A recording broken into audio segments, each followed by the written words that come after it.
This is the Lawfare archive for February 20th, 2023.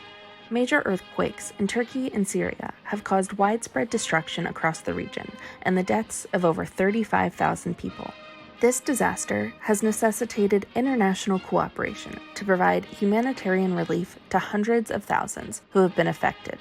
For today's archive episode, from April 30th, 2021, Lawfare intern Avery Schmitz chose an interview to contextualize the relationship between Turkey and the United States, which has been instrumental in supplying foreign aid. In this episode, Scott Anderson sat down with Nicholas Danforth to discuss the evolution of this bilateral relationship from the early 20th century through the present day.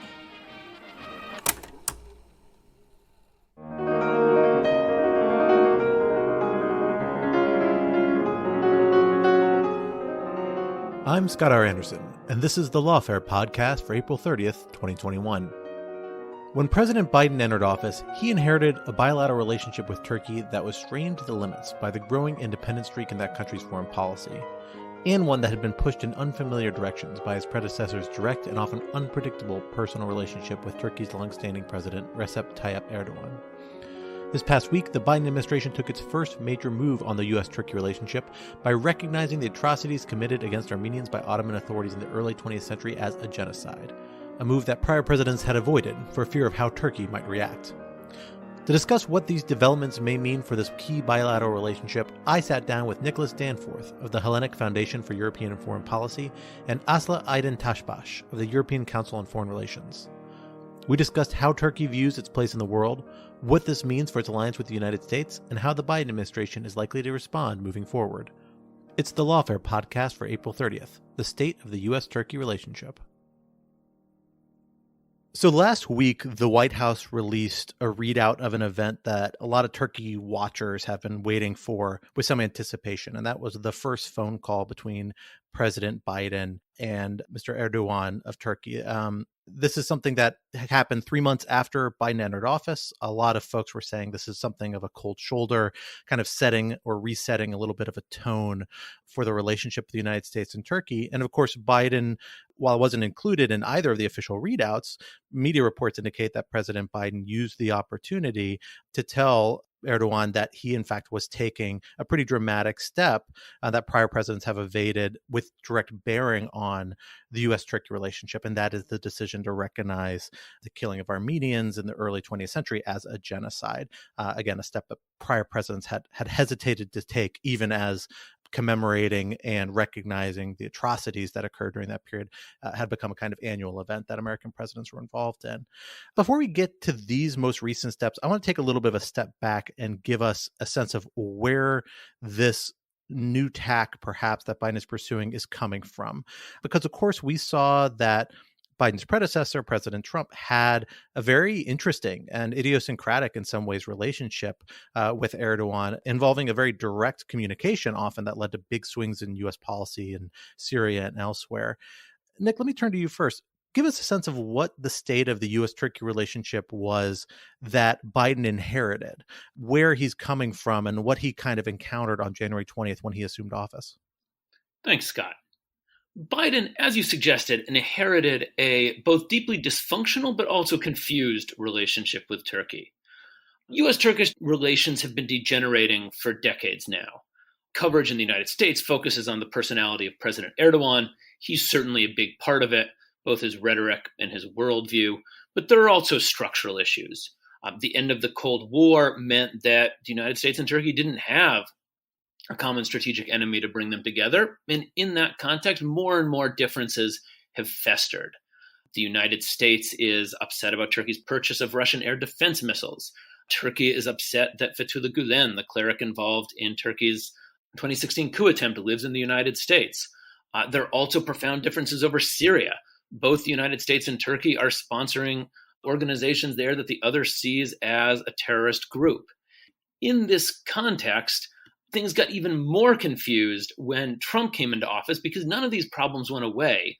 But somehow Trump personally was very eager to get along with Erdoğan and was very eager to convince Erdoğan that basically he could make all Turkey's problems go away. And if it weren't for other people in the administration, other people in Washington, Trump and Erdoğan could have a beautiful relationship.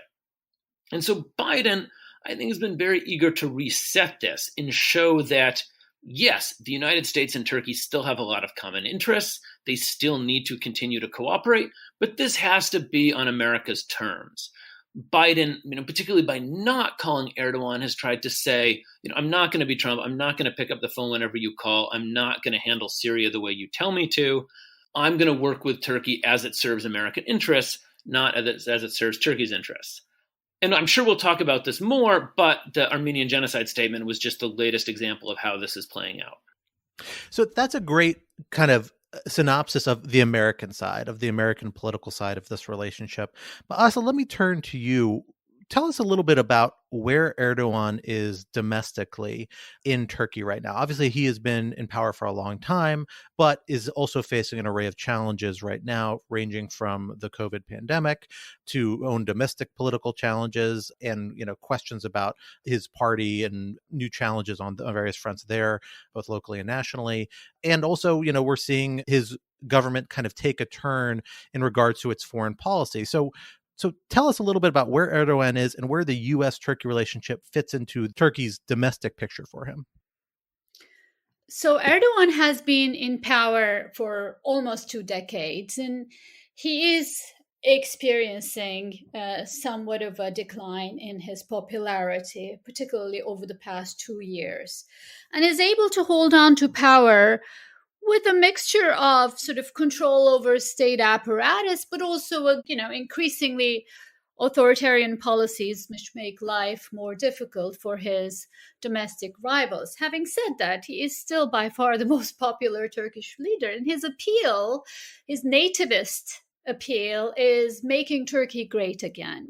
His promise is that the Turkey is no longer bound by the Western-led liberal order. It worked for a while. It doesn't anymore. We can achieve so much more.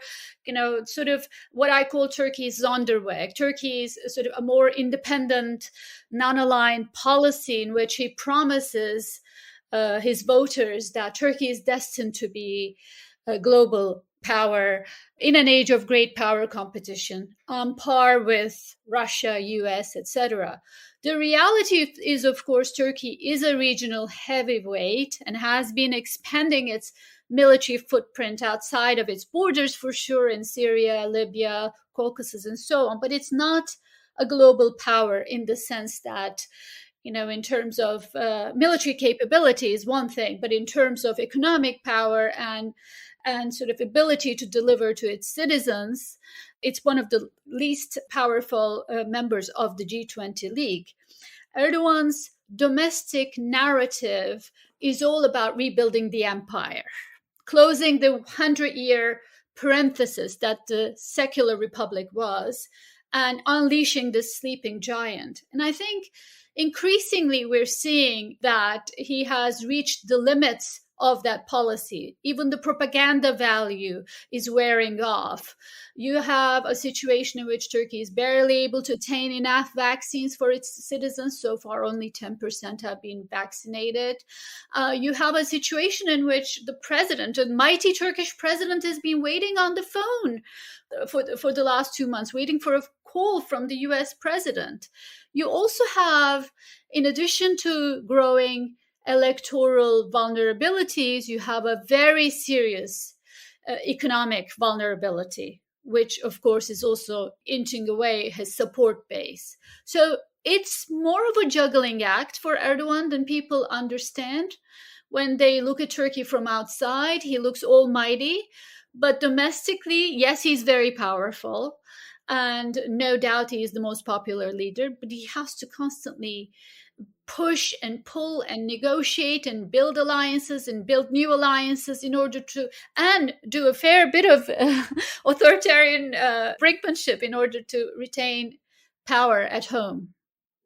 So we're only 100 days into the Biden administration. Obviously, they have a whole world of international issues to address.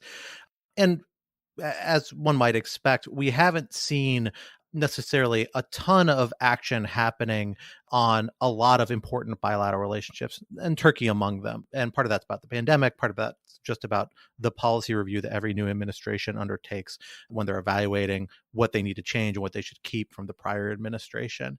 But we've gotten a couple of tea leaves here, both in terms of the 90-day delay in the first talk between Biden and Erdoğan, in terms of this recognition of the Armenian genocide.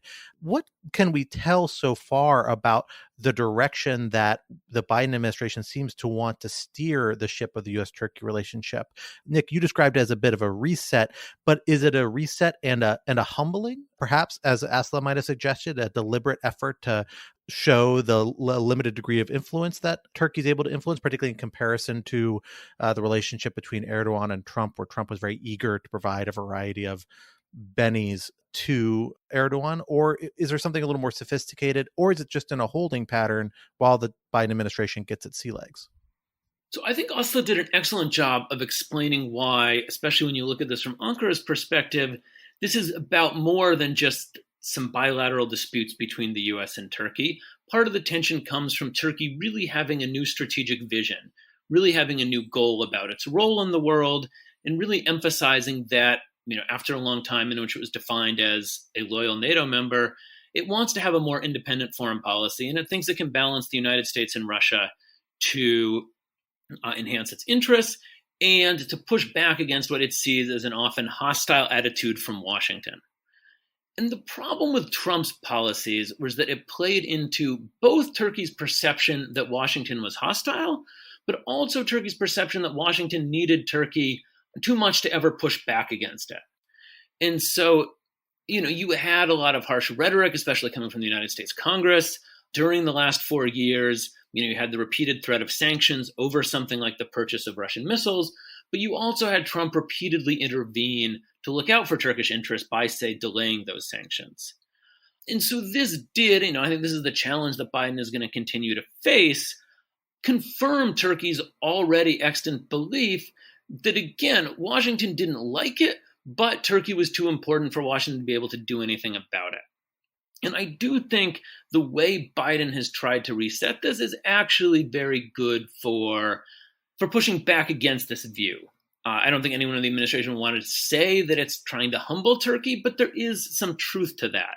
It's, through Biden's inaction, through resisting calls that previous presidents have fallen victim to censor the use of the word genocide, by simply waiting to call Turkey, by putting out repeated statements criticizing Turkey's human rights abuses, Biden is saying, look, we don't need this relationship as much as you think we do.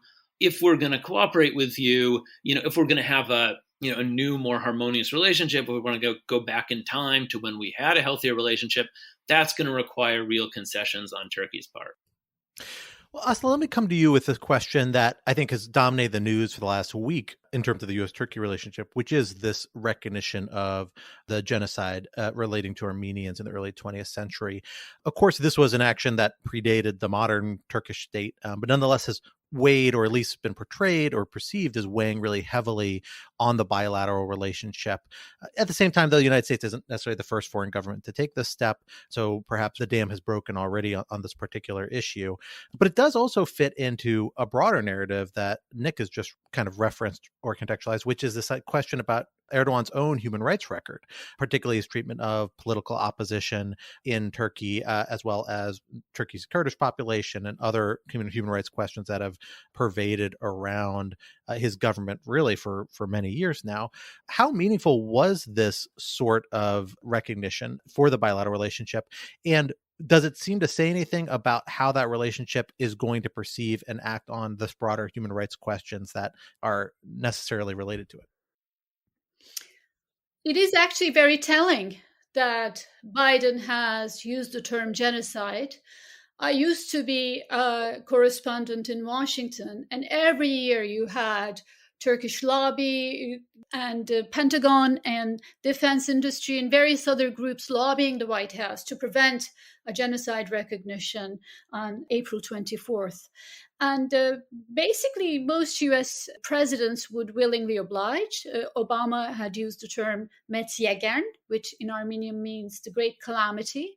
And other presidents often sort of pledging to recognize genocide before their election would end up not using that term. The fact that Joe Biden has used the word genocide, the G word, so to speak, in the Turkish-American relations last week, tells us several things. One is that Turkey is no longer the ultimate geopolitical prize in the age of great power competition. For the longest time, you had Pentagon or others in Congress lobbying the White House. Turkey is so important. We have bases. It's important for the Middle East. It's important for that. So don't even think of using that term and upsetting Turkey. For some reason, it is no longer that important to upset Turkish public or Turkey. And I think there is a desire to reset the power dynamic. I think under Trump, just as Nick described, it was as if Turkey is the mighty global power and US is the demandeur in relations. You know, Trump was so willing to oblige Erdoğan on every issue, from his purchase of S-400s to human rights situation, etc. And I think the Biden administration wants to reset this power dynamic in a way which makes Turkey the lesser power in this relationship. And you have Turkey's talk of strategic autonomy, independent foreign policy. We can play in the sort of great power competition. We're a global power, etc. But then when Biden used that term, what President Erdoğan did in the end was basically downplay it. It felt too risky at this time and fragile moment in the relationship to do anything that would further derail the Turkish-American alliance. This is not what people expected. For the longest time, you had Turkey, people speaking on behalf of Turkey, or Turkish officials threatening to shut down US bases, incursion into Syria, you name it. But for some reason, it turns out these things were not in the cards. Well, let's dig a little deeper into this idea that you've brought to the fore here that seems to be a major driver in the dynamics of the bilateral relationship. And that is this new, robust kind of vision of Turkey's role in the world and of Turkish foreign policy that Erdoğan has embraced really over the last decade, I would say, as a casual Turkey watcher, although I'd welcome correction or calibration on that. But that has kind of particularly come to the fore in the last few years when you look at Libya, Syria, a number of other areas where Turkish foreign policy interests seem very much in tension with the United States. Asli, can you give us a little bit more about what the actual vision is for Turkey's role in the world and how it's manifesting in a variety of spheres that might cause this tension between the United States and Turkey? The vision is described as strategic autonomy. This notion that Turkey's interests are best served when it is non-aligned and can play hardball with global powers, and I think Erdogan's skill has been playing off Russia, and particularly under Trump administration, playing off Russia and US and Europe even against one another. And the idea is that Turkey is destined to be a great power, a global power, rebuild the Ottoman Empire, etc., in this new age, that the West is in decline and the vacuum in the region will be filled up by players like Turkey. There's several problems with this vision, the most obvious one being issues to do with Turkey's capacity. It is a regional heavyweight, no doubt. But when it comes to being a global power and having the economic might to go along with that, I think Turkey is clearly feeling extremely vulnerable now. But this is a case where you are misled by your own propaganda. When you turn on television in Turkey, there is sitcoms about the rise of the Ottoman Empire. There is almost a worship of the Ottoman Empire now over the last few years, from the various battles they have won in the last stretch of the empire to figures and sultans, etc. This is very different from the sentiments during the Republican period. During the past 100 years, people were told in the school system that the Ottoman Empire was backward, was unable to meet the demands of what Atatürk, the founder of the Republic, called the contemporary civilization, and the modernizing project of the Republic, of the secular Republic, essentially tended to de-emphasize the successes of the Ottoman Empire, particularly its final stretch, and talk about the Republic as this more forward-looking vision. What you have now from Erdoğan and his friends is a totally different take, which sees the secular Republic as 100-year parenthesis that did not really allow Turkey to fully flesh out its potential. And now that parenthesis is being closed and the empire is coming back. This vision of a new empowered Turkey in filling the gaps left by a Western decline is particularly in tension, it seems to me at least, with what has been one of the main defining characteristics of the U.S. Turkey relationship, really for at least the last half of the 20th century and into the 21st century. And that is the fact that Turkey is a member of NATO, and not just a member of NATO, but a strategically really important member of NATO. Nick, what has the emergence of this new vision of Turkey's role in the world meant for its role in NATO and its relationship with other NATO members? And what does that mean for the kind of the future of Turkey's role in NATO? I think it's important to emphasize that, a lot of nations want to be great. A lot of nations want to be more powerful. It's a fairly widespread phenomenon, certainly one we're familiar with in the United States. Erdoğan, as Asli said, has been very good at wrapping this desire for greatness in a historic Ottoman mantle.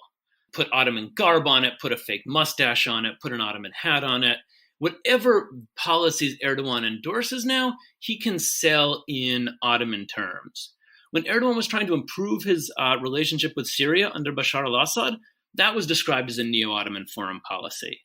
Now that Erdoğan is trying to overthrow Bashar al-Assad, that was again described as an example of Erdoğan's neo-Ottomanism. The historical rhetoric, this shift is important, but we shouldn't let us distract it from, what's sometimes going on underneath. I can't resist saying, I come at this as a historian. Some of my research is on U.S.-Turkish relations in the 1950s. During the 1950s, Turkish politicians would sometimes describe Turkey's NATO membership as neo-Ottoman, would say that, the famous Turkish sultans prefigured the NATO doctrine of human rights. When Turkish soldiers were fighting in Korea, they were following in the footsteps of the Ottoman sultans. There's a legend, in fact, about an Ottoman soldier, actually the spirit of an Ottoman soldier coming to comfort Turkish soldiers fighting alongside their American compatriots against the communists in Korea in 1950. So the desire for greatness has been consistent throughout, Turkish, like a lot of countries' histories. The difference that we're seeing now is that the nationalism and the national pride, instead of being expressed through Turkey's membership in NATO, are expressed through Turkey's opposition to NATO. Turkey emerged from World War I following the collapse of the Ottoman Empire, a much weaker country, a much more vulnerable country, a country that had its territory threatened and occupied by hostile European powers. And that era lasted for much of the last century. The goal for Turkish policymakers was to keep what they'd held on to make sure that they didn't lose any more territory.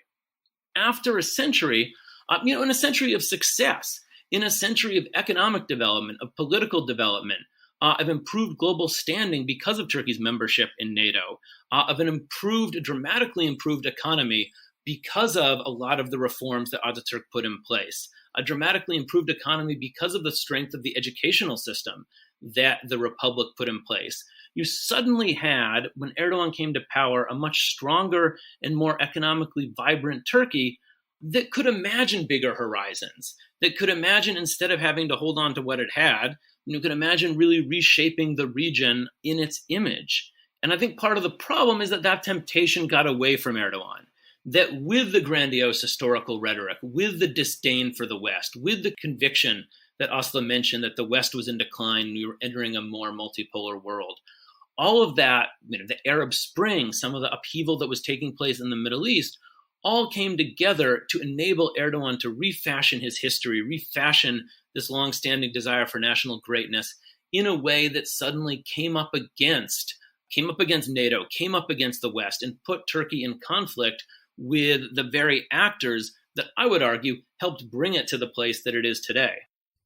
Well, if there is one kind of recent action that has put Turkey in the clearest point of tension with NATO members, it is its decision to purchase weapon systems from Russia in direct violation of U.S. sanctions that have since been imposed on Turkey, although at a level kind of calibrated, it seemed, by the Trump administration to limit its impact on Turkey's economy.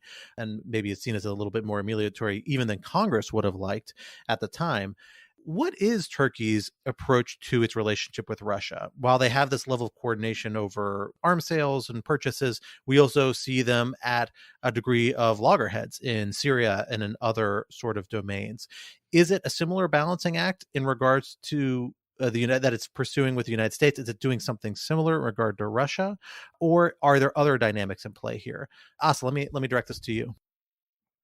Well, it's a far less comfortable of a balancing act than you have with the West, because there's a huge price to messing with Russia, and there really isn't to having a divergent position from your NATO partners. Turkey's relationship with Russia rests on this chemistry between Erdogan and Putin. But clearly, the two have been getting very close since the failed coup attempt of 2016, which the Turkish government blames on the West. And Putin has used this beautifully, diplomatically and politically, to his advantage, peeling Turkey away from NATO, selling anti-missile weapon systems, getting involved with various big infrastructure projects. But that is starting to wear off now. In different theaters, that is to say South Caucasus, Syria, and Libya, Turks are starting to feel that it's not very comfortable to have this, what is called competitive cooperation with Russia, that it is getting tougher and tougher, that Russians are very difficult to manage, and that Russia is essentially still a threat to Turkey. But there is a discrepancy between how bureaucracy and policymakers feel about it and, the sort of various projects that are going ahead. Turkey is starting to realize that it has to do some course correction in relations with the West and definitely do a balancing act. But meanwhile, there is the outstanding issues with, such as the purchase of S-400s. The system has arrived in Turkey and has triggered U.S. sanctions. And there's other issues. For example, the very difficult balancing act in the Caucasus. And on top, you have, I think, pressures that are coming on an economical level. Turkish economy is so well integrated into the Western and in particular European economy that these tensions that come from Turkey's opaque relationship with Russia are triggering various reactions in the financial sector that end up hurting Turkish economy. So you have a situation in which balancing act is there, but it is getting increasingly more difficult to play. The decision for S-400s, for the purchase of S-400s, which triggered U.S. sanctions, was one of the biggest, I think, strategic mistakes. And I'll tell you why. Not because, people cannot purchase weapons that are not from countries that are not NATO members. But this is a very sophisticated system. It's a very good system, and it makes sense for China or Myanmar to purchase it, because their military is can be integrated with this system. But for a NATO military, for a NATO defense architecture, it makes no sense to buy a system a software, so to speak, that speaks a different language. So you are buying a very sophisticated system, which you cannot fully integrate with your air defense mechanisms, with your fighter planes, with your radars, etc. But then you're nonetheless being blamed for buying that system. So this is a decision that was made by President Erdoğan, and it is something he's finding a hard time walking back on. Well, another area where we see Turkey both involved with Russia and involved with the neighboring Assad regime, and that plays into its domestic politics in regards to the relations between its own Kurdish population and sometimes violent relationship with that and with Kurdish population nearby Syria is Syria. Of course, a theater where the United States has played a prominent military role for the last several years as well, acting in support of the Syrian Democratic Forces, whose backbone really is Kurdish groups that, at least according to Turkey, are closely related, if not the same, as violent Turkish insurrection groups that operate in Turkey and are viewed as terrorist groups by both Turkey and the United States, coincidentally, under U.S. policy. Nick, tell us a little bit about how Turkey's role has evolved in Syria to the point now where it's really occupying a slice of Syria taken predominantly from those Syrian Democratic Forces, and how that's factoring into this U.S.-Turkey relationship as well. Is this a point of leverage it has over the United States and over the Biden administration, or is it another situation where Turkey might be finding itself a little over its head? So the Syria situation is immensely complicated. I'll try to do justice to it quickly. In short, when the civil war in Syria started, the United States and Turkey both found themselves on the same side, eager to topple the Assad government. It quickly became clear that that was going to be more difficult than people anticipated, and that the people capable of doing that were going to be very radical Islamist actors. The United States, for a number of reasons, pulled back at that point. Turkey was committed to overthrowing the regime, continued backing those radical actors, many of whom evolved into ISIS, thereby deeply alarming the United States. Part of the reason Turkey was so eager to back these Islamist actors is that they were a counterweight to the Kurdish forces in Syria, which, as you said, were closely aligned with a group that's been fighting an insurrection against the Turkish state for decades. Turkey was supporting these Islamist actors against Kurdish groups. The United States, conversely, saw the best way to push back against ISIS as backing the YPG, the Kurdish forces in Syria. And so suddenly you had, from being on the same side, the United States and Turkey on opposite sides. This is where the situation with Russia, which I'm really glad you asked Asli about, because it's also a mess, and I'm glad she was able to summarize it so nicely. This is where the situation with Russia got even more complicated. In many of the conflicts with Russia, which I think Asli nicely described as competitive cooperation, there was a sense that while Turkey and Russia might be backing opposite sides, they had an even deeper interest in getting the United States out of this conflict. So when the United States was backing Kurdish forces, Turkey decided that by working with Russia, it could get Russian support to intervene militarily in Syria. It needed Russian permission to use Syrian airspace. It got it. This enabled it to fight the US-backed Kurdish groups there. But this also made Turkey dependent on Russia.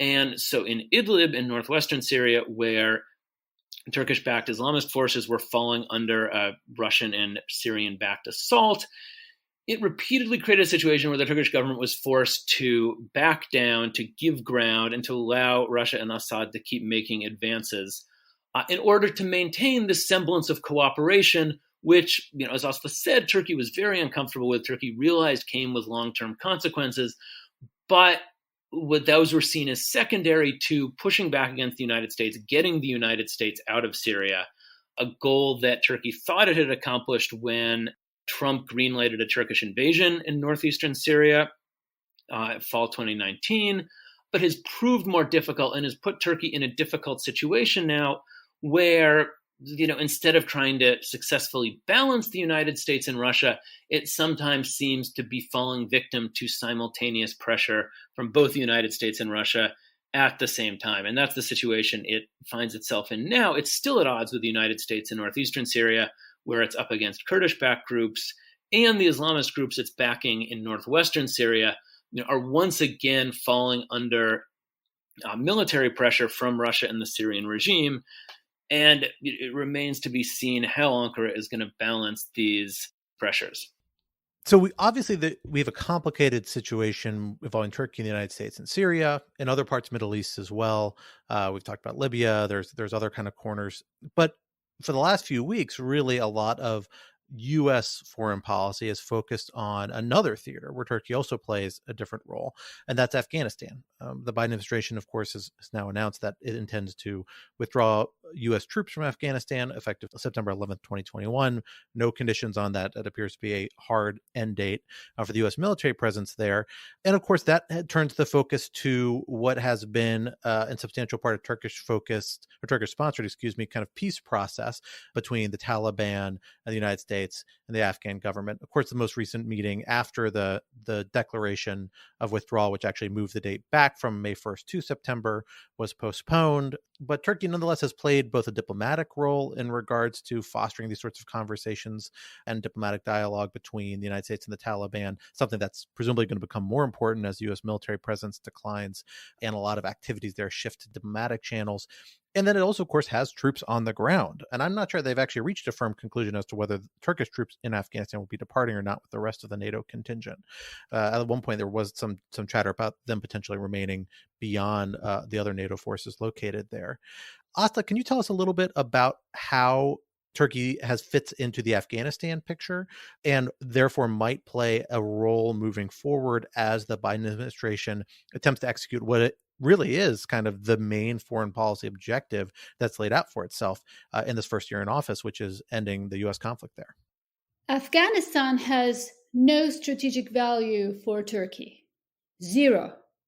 But it is extremely valuable in terms of providing an opportunity to fix the relationship with the US. It's obviously a peripheral issue. It's not one of the core components of the Turkish-US relationship, but by sending troops to Afghan peacekeeping mission and after US withdrawal, or by hosting the peace talks in Istanbul, Ankara feels they can curry favor with the Biden administration at a time when relations are at their lowest. So it provides value, a roundabout value, which essentially is about perhaps providing an opportunity to highlight Turkey's importance to Biden people who no longer seem to think Ankara is the most important geopolitical partner. Yeah, I just follow up by saying, part of what makes the Afghanistan peace talks in Turkey important is that it shows that there are still people in the State Department who are eager to try to develop a positive relationship with Turkey and see things like this as a chance for the United States and Turkey to work together. The risk is if it doesn't work out, if Turkey tries to leverage its roles in the Afghanistan talks for concessions on other issues from the United States, or simply if these being Afghan peace talks, they don't work out. The risk is that this is the one area in which we were trying to have a positive agenda. If that falls through, it's going to further sour the very possibility of having a positive agenda. So there are these peripheral issues like Afghanistan, like Cyprus peace talks that have started this week, or even prospects of normalization with Armenia. These issues are peripheral in the sense that they're not about the direct Turkish-American relationship. They're not in the long list of problems between Turkey and the US, but they have the ability to positively impact that difficult relationship. Well, that actually is a good pivot to what I think will be my closing question for each of you, which is that as we are watching the next several months and frankly several years of the evolution of the U.S.-Turkey relationship under the Biden administration, what are the big items that observers should be looking at and looking for, whether it's areas of potential conflict or tension or developments that might signal a positive or turn in the relationship or a particular type of turn in the relationship? What are the big things that are on your radar and you think should be on other folks' radar as they are trying to figure out where this relationship is headed? Nick, I'll start with you. I think for the foreseeable future, the relationship is going to be a infuriating hostile dance where you're going to see tempers flare over a number of issues. Coming up, we have a U.S. court case against a Turkish state bank that was involved in Iran sanctions that has the potential to come with heavy fines for Turkey. We still don't have a resolution to the situation in Syria. That could blow up. Turkey's threatening to buy more Russian missiles. That could create new sanctions. Any number of potential crises could come up. I'm pleased that we haven't had any so far during Biden's time in office, but inevitably they will occur. I think when they do, you'll see flaring tensions. You'll see increased animosity. You'll then see both sides, hopefully, since neither side really wants to blow up the relationship, you'll see both sides step back. You'll see Turkey try to put a positive spin on things. It will say that it's looking to improve relations with Greece or with Egypt or with Armenia. Turkey will keep proposing new shared agendas. People in Washington will be eager to reciprocate that talk. They'll be eager to say, oh, maybe we can find a way forward. Maybe we can put our differences behind us. But as long as Turkey remains committed to the strategic orientation that it seems to have adopted over the last several years, as long as you don't see any dramatic changes in the perspective of Europe or the United States on their role in the world, I think the dynamics at play are going to guarantee that however many attempts at restoring ties or improving ties or lessening tensions you see, the fundamentals are set against this relationship. Things will continue to get worse. And as long as they can get worse steadily, as long as they can get worse without some kind of major crisis, some kind of catastrophic blowup, I think at this point, I, for one, will take that as a win. Asli, how about you? What are you looking at in regards to the course of the U.S.-Turkey relationship over the next few months and years? Well, definitely the Halkbank case about a Turkish state bank that is brought on by New York prosecutors, that will be an important issue for the Turkish public over the next couple of months. The case is, I think, starting in May and is likely to result in a heavy fine for the Turkish state bank. And you're going to probably have a response from the Turkish government that says this is an attempt to bring down the government in Turkey. This is an attempt to penalize Turkey, that they're not recognizing the court decision, etc. But at some point, Turkey would have to settle with the U.S. Treasury in terms of agreeing upon a reasonable fine that the bank could pay. Why? Because it cannot afford economically to pick a fight with the financial system. So that is in the immediate term. But I think what I will also be looking at would be the NATO summit in June and the EU summit in June. The type of transatlantic alliance we are likely to see between Europe and the United States on Turkey. There is a desire on both sides, in Washington and in Brussels, to align policies on Turkey. But it seems to me that US and Europe are going in the opposite directions. Well, maybe opposite is too strong a word, but in certainly divergent paths in their dealings with Turkey. Whereas Europeans seem to have given up on Turkey's domestic evolution and take it for granted that a resurgent Turkey is going to be an important player in their neighborhood. Therefore, they want to establish a stable, constructive relationship, a modus vivendi with Erdoğan. Whereas the Biden administration continues to emphasize human rights, sees that the story of Turkey is yet to be written, particularly when it comes to domestic matters, and is unwilling to cut Erdoğan's slack when it comes to these huge geopolitical problems. I think that misalignment between United States and Europe is very interesting to watch. It's not happening in front of cameras, but it is happening to an extent behind the scenes. And I think I would be very interested in seeing how the two global powers can talk about Turkey and coordinate on Turkey if they can. That reflects as well, I think, how much of this hinges on the course of Turkish democracy.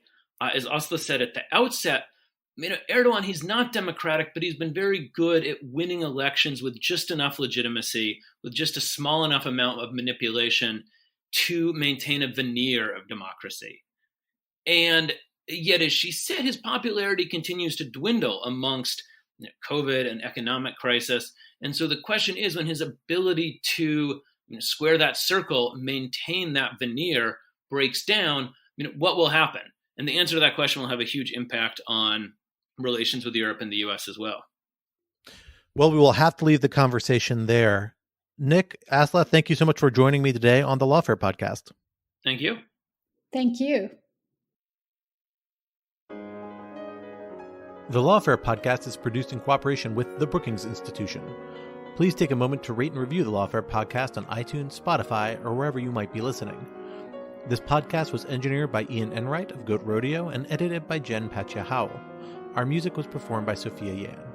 As always, thank you for listening.